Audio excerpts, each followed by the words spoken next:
Bathroom செப்டி டேங்கில் தான் உருவாகுது.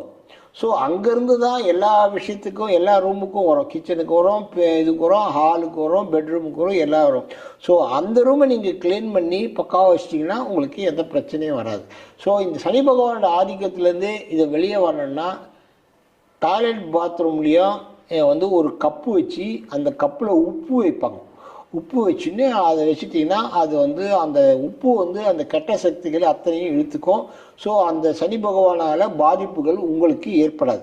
சாதாரணமாக வீட்டில் வாசலில் கூட வைப்பாங்க உப்பு சில பேர். ஏன்னா கெட்ட சக்திகள் கெட்டவங்களுடைய ஆதிக்கங்கள் உள்ளே வரக்கூடாது, அவங்களுடைய பிரச்சனைகள் உள்ளே வரக்கூடாதுன்னு சொல்லி அதை வைப்பாங்க. அதுவும் ஒரு விதத்தில் நல்ல விஷயந்தான். நார்த் ஈஸ்டில் கூட வைப்பாங்க.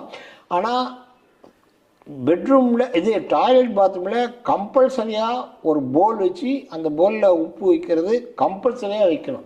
அதுலேருந்து தான் தீய சக்திகள் வெளியே வருது. அதுலேருந்து தான்